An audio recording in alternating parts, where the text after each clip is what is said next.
Hello, this is King Fantastico, and I want to make another video.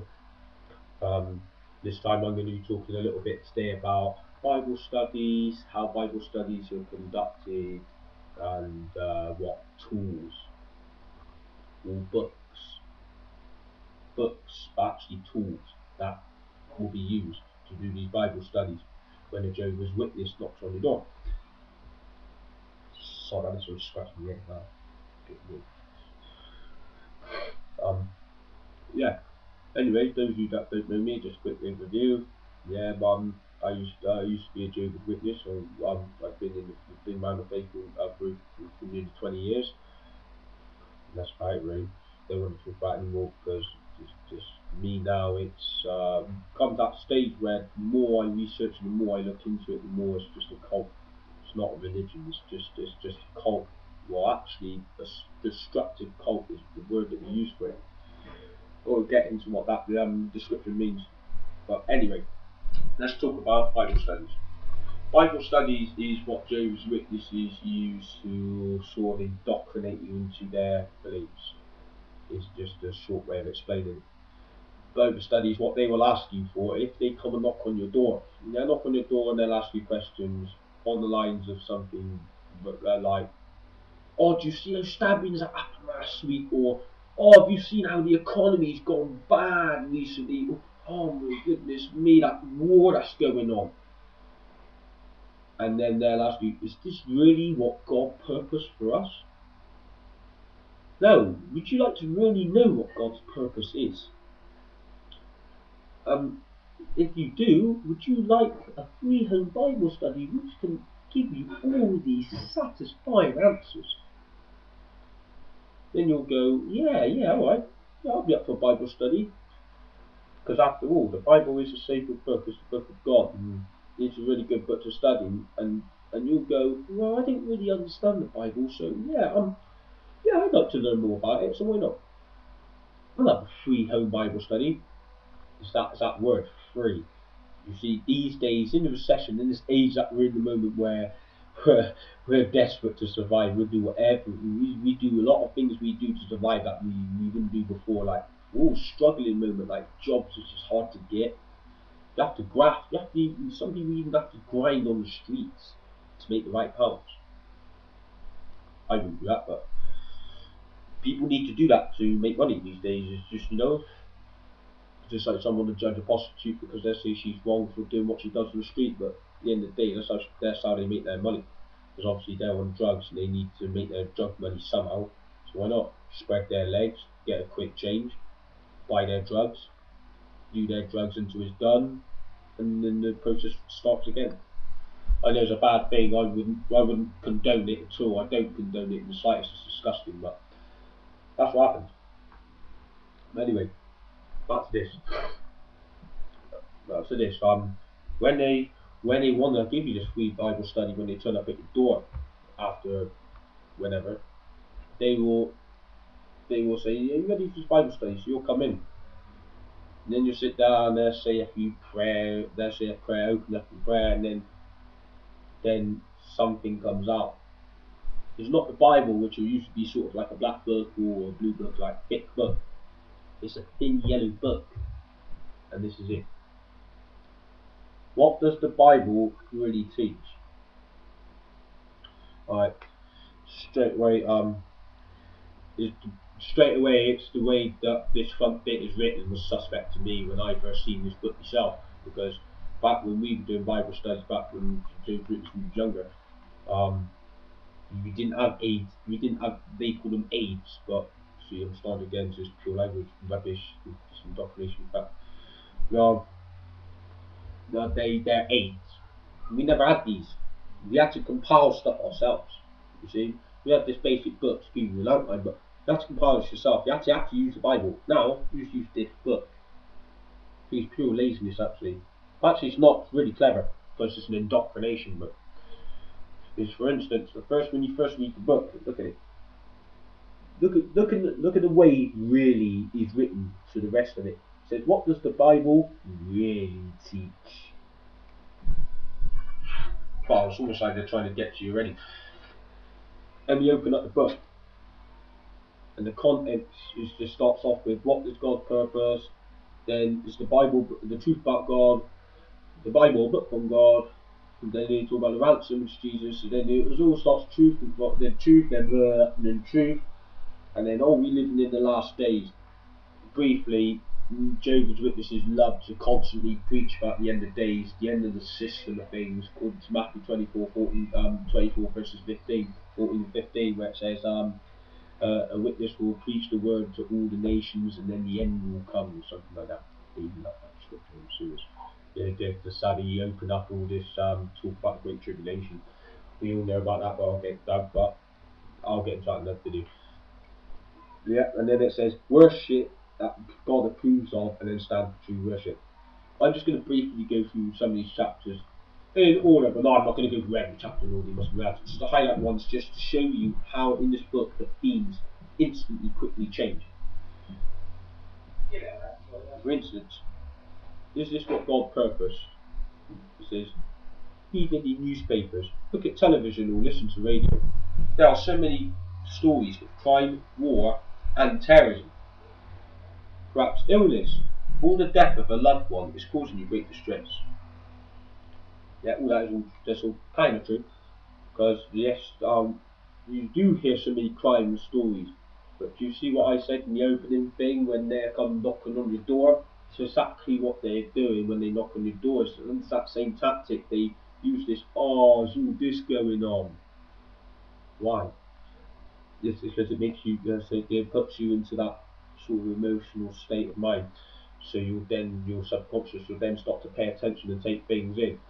Because if you want to have a look, here's a little psychology lesson, right?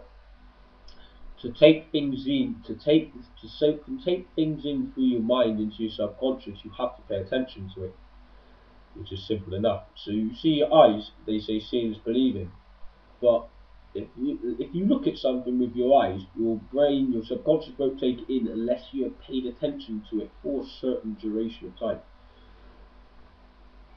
So, for instance, if you looked at this T-shirt for I just walked past you this T-shirt, and you didn't really pay any attention, you weren't really interested in me, you wouldn't take that in. But if I was walking past this T-shirt, and you was one of those one that went, "That's a nice T-shirt," then I have just I've just my image of myself has just come into your subconscious mind. This is the same, but this is enhanced by emotion. Emotional distress enhances this, the way your mind soaks things into your subconscious mind. But anyway, that's how and things take things in. And the more emotional you are, the quicker your mind can take things in. It's easier. Stupid, really. So when you're sad and say someone has a go at you, you really take it to heart. Whereas if you weren't in a bad mood and someone had a go at you, you wouldn't really care. You see, that's how the mind works. That's a quick psychology lesson for you. It's like the Watchtower mastered this one because they use it a lot. Anyway, it says, ask yourself these questions. Is this what God purposed for the rest of mankind? Where can I find out to go to my problems? Is there any hope that we will see peace on the earth? And then this is where the trap sets itself in motion. The Bible provides satisfying answers to these questions. Yes, it does. I'm not going to lie to you, I'm going to tell you the truth. The Bible does provide satisfying answers to these questions. But this is where the big part comes in. Right? The Bible does give you satisfying answers, but the answer that you get depends on what the Bible gives you satisfying questions. What does it depend on then? The answer is whatever Bible you're reading, according to what Bible you're reading, because different Bibles, different translations, different words of meaning, different wordings, right? Jehovah's Witnesses again, they have their own translation. While personally, for me, I'm just going to call it a cult now. I don't know why we call it a religion. We'll call it a cult. And all cults have their own, especially Christian cults, have their own fabricated version of the Bible. I will never ever see a small group religion cult have just a standard version of the Bible. It has never happened. It will never happen in a million years. I will never see it. I have never seen it yet. Seventh-day Adventists have their own. Mormons have their own. Moonies have their own. And of course, you guessed it, Jehovah's Witnesses also have their own. And it's this: the New World Translation of the Scriptures. If your mind takes in certain things easy, what's one thing you notice about that? For me, what about if I'd said this is not the Bible? What would you say to me? Yeah, if you want to make comments on this video, yeah, tell me. Is this actually the Bible? Because to me, no, it's not. I'll tell you now, just from reading this on the thing, it says the New World Translation of the Holy Scripture. So it's the New World's version of the Holy Scriptures. The New World Translation of the Holy Scriptures. It's a translation of the Holy Scriptures. Does it say Holy Bible? It does not. It's a translation of the Scriptures. See, it's different. It's not the Bible, it's the Scriptures. You see, if it was the Bible, if you really wanted to say it was the Bible, it could have said something like the New World Translation of the Holy Bible. But no, it does not. It says the New World Translation of the Holy Scriptures. That, just reading that, just shows me that's not the Bible. But if you want solidified proof of this, if you have one of these massive brown index reference Bibles you can get from these Jehovah's Witnesses as well, I was asking for. Or if you're going to a meeting, I would suggest doing so if you're getting indoctrinated. But if you do, ask for a reference book. Play along if you want. Do I do for a while when I was studying my cousin, because I already knew about it. Do I did my cousin to get hold of some of their literature. Just go to Bible study, go along with whatever they teach, come to one of their meetings and then go to the literature counter and you can get almost anything you want. Just don't ask for 2 books. Organise to do Jehovah's will, because you will not be able to have it. And definitely don't ask for shepherding in the flock of God, because no one will know what you're talking about. That's a book that elders use. I'll talk about that in another video, because that is really upsetting. Yeah, the Organised to Jehovah's Will book, I'll briefly show you before the end of the video, because I have one, because I was a Jehovah's Witness, so I do have one. Every Jehovah's Witness does, but you have to be nearly on the brink of baptism before you can have one of these books, because these books tell you to have everything out there, well, and all the sort of it. Yeah. Then, cut a long story short, like I was saying, Introductionist Reference Bible will tell you that, read the first paragraph of the introduction, and it will say this: the Holy Bible is a book of God, the book of revelation of God. This book contains global appeal, since it appears in the Silent Kingdom. Now listen to what I have said. Have I have just talked about just one book in general, or have I just talking about 2 different books? Answer is very simple. I've just talked about 2 different books. You see, so that's solidified proof. Read it. That will solidify the proof that this Bible is not the Bible. So when you're getting these satisfying answers to these questions, just think about it. You won't be getting answers from God's Bible. You'll be getting answers from Watchtower Bible and Tract Society's version of the Holy Scriptures, which has been edited and changed over the years, which I can't bother to get into, that to support their style of religion.